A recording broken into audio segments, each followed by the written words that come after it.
Good morning students. मैं doctor Vijendra Singh Tanwar, associate professor in English और वर्तमान में मैं राजकीय महाविद्यालय गुड्डा में पदस्थापित हूँ।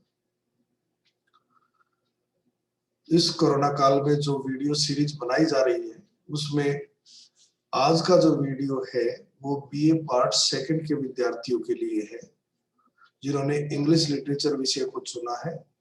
और ये जो वीडियो है पेपर फर्स्ट में एक निसिम एजकिल की बहुत ही प्रसिद्ध पोएम है जिसका शीर्षक है नाइट ऑफ द स्कॉर्पियन।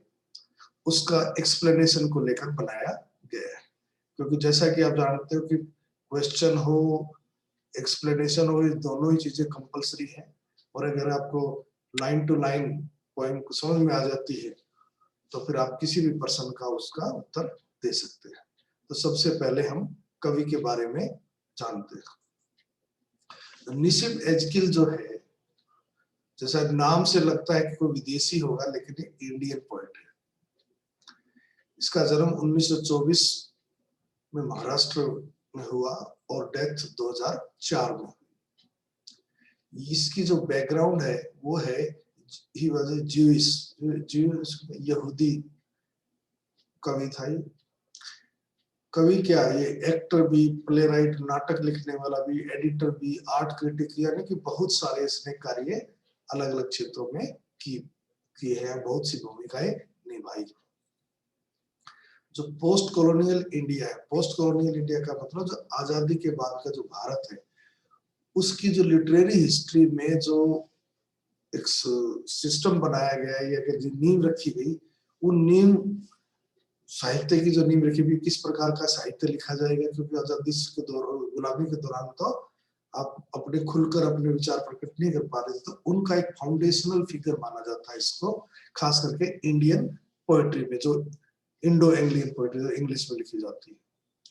इसने काफी पोएम्स लिखी हैं और अपने संग्रह यानी कलेक्शंस में पब्लिश भी करवाई है। और इसकी एक कलेक्शन संग्रह लेटर डे साल्व्स को साहित्य अकेडमी अवार्ड भी मिला 1983 में। बहुत ही प्रोलिफिक राइटर, बहुत ज्यादा लिखने वाला है, मतलब कि प्रोडक्टिव टैलेंट है, मोस्ट प्रोडक्टिव टैलेंट है हिंदुस्तान का। और अपनी अलग पोएटिक पर्सनालिटीज जो मॉडर्न इंडिया की, उस पर पहचान भी इसने बनाई है।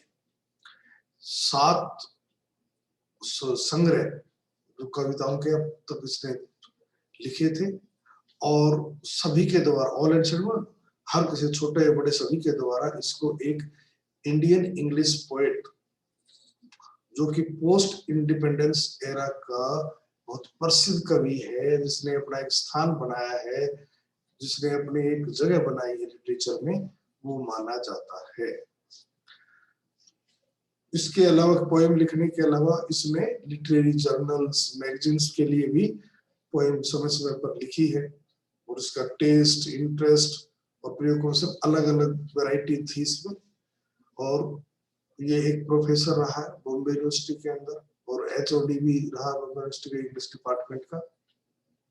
वहां पर कविता और प्रोसोडी पढ़ाने के अलावा इसने बहुत सी लिटरेरी जर्नल्स को एडिट भी किया, बहुत सी किताबों के बुक रिव्यू यानी समीक्षा भी लिखी। एक ही शब्द में कहें तो निसिम एजकिल वाज ए वर्सेटाइल जीनियस, यानी ऑलराउंडर था। अब आते हैं पोएम के बारे में। जो नाइट ऑफ द स्कॉर्पियन जो पोएम है, वन ऑफ द बहुत ही फाइनेस्ट पोएम मानी जाती है निसिम एजकिल की।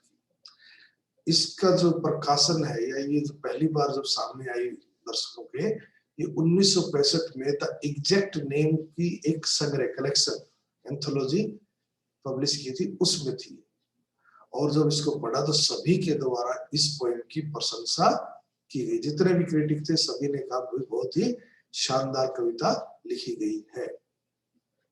इस पोएम में क्या है, it depicts A common Indian situation. रोजमर्रा भारत में ऐसी घटनाएं घटती रहती हैं, उस सिचुएशन को इसने पोएम में दर्शाया है। और सारी पोएम ऐसा लगता है जैसे पोएम ने होकर एक कहानी है, स्टोरी है। जो कवि है इसमें नैरेटिव पोएम है, एक इंसिडेंट का वर्णन करता है। क्या होता है, कवि की जो मदर है उसको एक रात जब बहुत तेज बारिश हो रही थी, बिच्छू ने काट लिया या बिच्छू ने उसको डंक मार दिया, और वो कितना तड़पी, किस प्रकार के अड़ोस पड़ोसियों का रिएक्शन हुआ, वो सारी चीज इसमें दर्शाई गई है। और जो पड़ोसी का, गांव के लोगों का जो रिएक्शन है वो बहुत ही रियलिस्टिक और नेचुरल लगता है। इस सब चीजों से देखता है कि इसको निसिम एजकिल यद्यपि बैकग्राउंड से यहूदी था, लेकिन उसको भारतीय कल्चर की कितनी समझ थी, और वो भारतीय कल्चर में, क्योंकि वो भारतीयों बच्चों के साथ, हिंदू बच्चों के साथ ही जो में खेलता था, कि वो इन भारतीय मिट्टी से और भारतीय सोच से किस प्रकार बंधा हुआ था, और कितना रोजमर्रा की जो डे टू डे हमारा जीवन होता है उससे उसकी जानकारी थी, उससे वो परिचित था। ये सब इस पोएम में दर्शाया गया है, या इसको पढ़ने के बाद हमें इस नतीजे पर पहुंचने में कोई परेशानी नहीं होती। अब हम आते हैं एक्सप्लेनेशन पर। पोएम बहुत ही इजी लैंग्वेज जैसा मैंने बताया, लेकिन फिर भी मैंने मीनिंग्स जो है कुछ मीनिंग नीचे दिए हुए हैं ताकि आपको अच्छा लगे। सब्जेक्टिव पोएम है, जो आई है वो कवि कह सकते हैं Nissim Ezekiel. I remember the night my mother was stung by a scorpion. ये कवि कहता है मुझे वो रात याद है जब मेरी माँ को एक बिच्छू ने काटा था। स्टंग माने काटना, बाइट, बीआईटी, बाइट बिच्छू काट लेता है, उसको बोलते हैं stung by scorpion. 10 hours of study rain had driven him। बिच्छू को भी एक मानव के रूप में उसको ह्यूमन एट्रीब्यूट्स दिए हैं। कहता है 10 घंटे से स्टडी, निरंतर, लगातार, कंटिन्यूस। बहुत तेज बारिश हो रही थी, और बारिश होने से जो बिच्छू का जो छिपने का स्थान था उसमें पानी भर गया, तो उस पानी में भरने के कारण उसको मजबूर होकर बाहर आना पड़ा। To crawl beneath a sack of rice. रेंकर बीनीथ में नीचे, सैक बोरी, एक चावल की बोरी के नीचे वो पहुंच गया अपने सुरक्षित स्थान पर। Parting with his poison, giving, parting give दिया, उसने अपना जहर दे दिया। A flash of diabolic, momentary gleam of light, थोड़ी सी झलक पर बिजली चमकने लगी। डायबोलिक, शैतानी। Tail in the dark room, कि अंधकार में उसकी मदर आई कोई सामान लेने के लिए, उसने बोरी को हाथ लगाया होगा या छुआ होगा कि उस अंधेरे में अचानक उसने उसकी मम्मी को काट लिया। या ध्यान रहे, बिच्छू आगे से नहीं, हमेशा टेल से काटता। बिच्छू की का जो जहर है वो उसकी पूंछ में होता है, तो उसने वो जहर माँ के शरीर में पहुंचा दिया। और जैसे ही उसने ये किया, उसको पता चल गया कि उसको मारेंगे, तो वहां से वो भाग लिया। यद्यपि बरसात हो रही थी, इसलिए कभी कहता है ही रिस्क द रेन अगेन, वापस बरसात में वो रिस्क लिया, उसने अपनी जान बचाने के लिए बरसात में वहां से भाग गया। अब जैसे ही ये खबर पहुंची अड़ोस पड़ोस में कि भी कवि की मदर को बिच्छू ने काट लिया है, तो जो पीजेंट्स यानी किसान, केम लाइक स्वार्म, स्वार्म झुंड में, लार्ज नंबर, ग्रुप में, पूरे झुंड के झुंड में वहां पर ऑफलाइन जैसे मक्खियों का झुंड होता, उतनी संख्या में, ये हाइपरबोल है, कवि ने हाइपरबोल का इस्तेमाल किया है। इतनी अधिक संख्या में लोग आए, एंड बज द नेम ऑफ गॉड, बज अटर, भगवान का नाम लेते हुए आए 100 बार। To paralyse the evil one, paralyse का मतलब यहाँ पर है कि वो अप्रभावी हो जाए, बिच्छू का जो डंक है वो उसको पीड़ा न पहुंचाए, कि जो डेविल, जो शैतान ने जो ये काम किया है, शैतानी काम किया है, उसको वो न पड़े, इसलिए भगवान का नाम लेते हुए अपने द्वार पर वो सब वहां पर आए, यानी उसकी मदर को देखने के लिए आए। विद कैंडल्स एंड विद लालटेन्स, वो ऐसे नहीं आ रहे थे क्योंकि उनको बिजली उस टाइम नहीं होती थी, तो वो अपने हाथ में कैंडल लिए हुए थे, कोई लालटेन लिए हुए थे। तो जो are throwing giant scorpion shadows on the sun baked walls, they search for him, कि जैसे वो आ रहे थे तो लालटेन की जो रोशनी हो रही थी, जो रोशनी से जो किसानों की जो परछाई है, वो एक सन बेक्ड दीवार, जो मतलब पहले जो दीवारें होती पक्की नहीं होती थी, तो वो गोबर और मिट्टी से लेप देते थे, तो वो धूप में पकी हुई दीवार पर उनकी परछाई पड़ रही थी किसानों की, और और ऐसा लगता है बड़ी बड़ी परछाई जो काफी बड़ी थी, जैसे बड़े बड़े बिच्छू वहां पर हिल रहे हो दीवार पर। और कवि कहता है कि वो सब क्या कर रहे थे, बिच्छू को ढूंढ रहे थे। They were searching for the scorpion, he was not found, लेकिन बिच्छू नहीं मिला। उन्होंने हर जगह देखा लेकिन बिच्छू नहीं मिला। दे क्लिक्ड देयर टंग्स, क्लिक का मतलब वही अटर, अपनी जबान वो हिला रहे थे, अपनी जबान से नाम ले रहे थे भगवान का, गॉड का, प्रेयर कर रहे थे। तो वो सहानुभूति समझ लीजिए कुछ इस हिसाब से। With every moment that the scorpion made his poison moved in mother's blood, they said. और वो कह रहे थे कि अगर बिच्छू डंक मारकर एक जगह बैठ जाता है तो बिच्छू का जहर उसी स्थान पर रहेगा जहां उसने काटा है, लेकिन अगर बिच्छू मूवमेंट करता है, वो भागता है इधर-उधर, तो उसी प्रकार उसका जहर मदर के सारे शरीर में फैल जाएगा। इसलिए वो प्रार्थना कर रहे थे कि माँ के खून में जहर न फैले। मे ही सिट स्टिल, दे सेड। भगवान से प्रार्थना कर रहे थे, भगवान करे वो कहीं फिक्स स्थान पर बैठ जाए। और दूसरे देखिए क्या कह रहे थे, may the sins of your previous birth, कि वो भगवान क्योंकि हिंदू थे तो इसलिए वो पिछले जन्म में, अगले जन्म में, यानी पुनर्जन्म में विश्वास करते, तो कि तुम्हारे पिछले जन्मों के जो पाप हैं, बी बर्न्ड अवे टुनाइट, वो आज इस तकलीफ से वो सब खत्म हो जाए, उन पापों का हिसाब किताब बराबर हो जाए, यानी कि आगे का आपका जीवन सुख में रहेगा। दे सेड, यानी जैसे कि सबसे ज्यादा समझदार हो आगे आएगी भी line. May your suffering decrease the misfortune of your next birth, they said.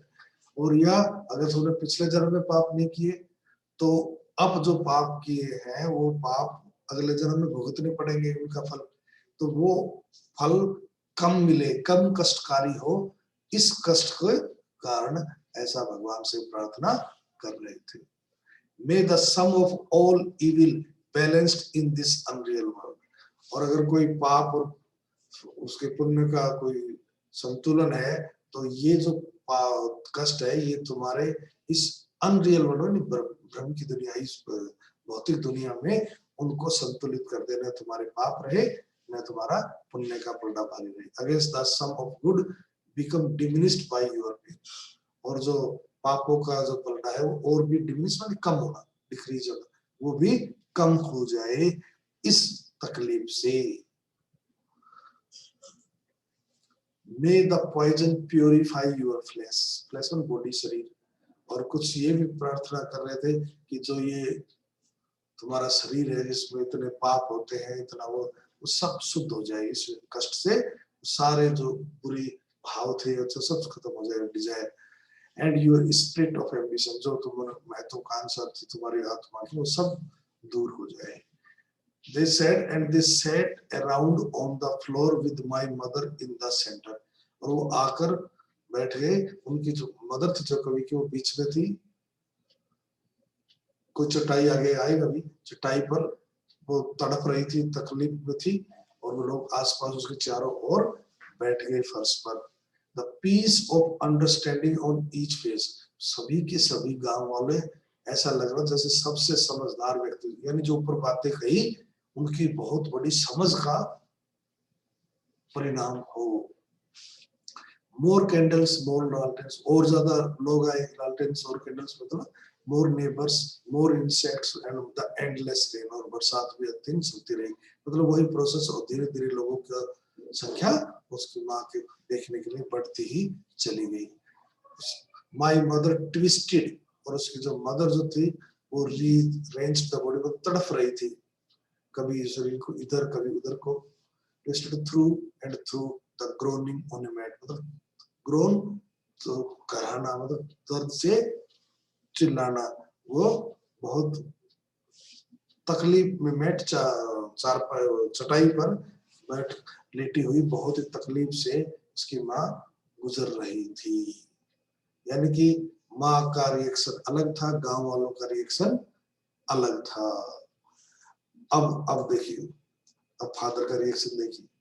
My father, जो मेरे जो पिता थे वो सेप्टिक थे। Sceptic who does not accept orthodox religious beliefs, non believer, मतलब कई व्यक्ति जो इनको अंधविश्वास मानते हैं और उनको विश्वास नहीं करते, जो हमारी सोच है, जो सामाजिक सोच है कि बिच्छू इधर चलेगा तो ब्लड में खून जहर फैलेगा इत्यादि, वो विश्वास नहीं करता था। वो नॉन बिलीवर था, रेशनलिस्ट यानी लॉजिकल सोचने वाला था, रीजनेबल सोचने वाला था, तर्कसंगत शास्त्री था।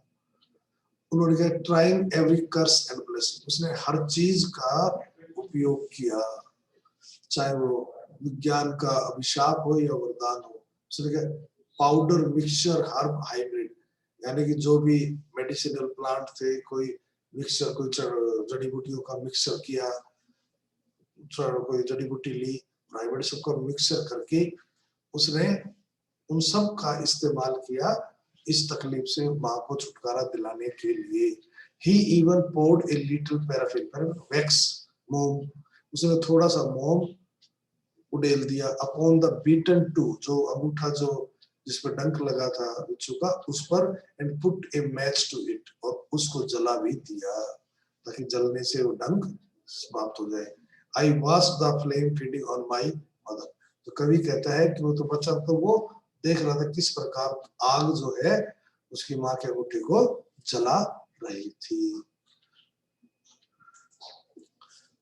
और ये तो हो गया, पिता का रिएक्शन हो गया, मदर का रिएक्शन हो गया, गांव वालों का रिएक्शन हो गया, और अब कवि बता रहा है दूसरे व्यक्तियों का reaction. I watch the Holi man, मतलब कोई पंडित जी, कोई शास्त्री, कोई ओझा, जो भी आदर्श पड़ोस गांव में रहता होगा, रिलीजियस पर्सन, पुजारी जो भी, परफॉर्म हिज राइट्स, वो अपने राइट्स वाले संस्कार को, रिलीजियस एक्ट वो कर रहा था, to tame the poison, to control poison with an incantation, incantation मतलब चांटिंग ऑफ मंत्र, मंत्र बोल बोल कर वो कोशिश कर रहा था अपने कह लीजिए स्पीच से कि वो जहर जो है जो बिच्छू का वो कंट्रोल नियंत्रण में आ जाए। मतलब सब अपने अपने हिसाब से लगे हुए थे। After 20 hour it lost its sting, और ये सिलसिला 20 घंटे तक चलता रहा, और 20 घंटे के बाद पता चला कि जो बिच्छू है उसका डंक खत्म हुआ, उसका प्रभाव खत्म हुआ।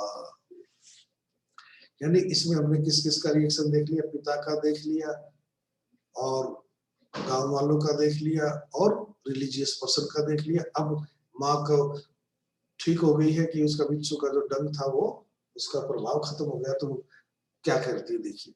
माई मदर ओनली सेड, जब उसकी मदर नॉर्मल हो गई, सामान्य हो गई, तो उसने यही कहा थैंक गॉड, उसने भगवान का धन्यवाद दिया।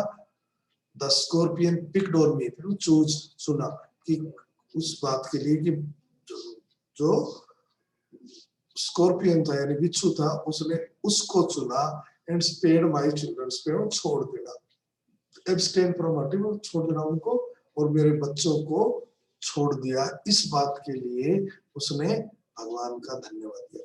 यानी कि अंत में हमें देखने को मिलता है कि जो माँ की जो ममता होती है वो ये होती है कि वो कितना भी अपना खुद का तो तकलीफ उठा सकती है, और वो नहीं चाहती कि उसके बच्चे को तकलीफ रहे। तो इंडियन मदरनेस को इस कवि में, इस कविता में कवि ने दिखाया है। Thank you very much.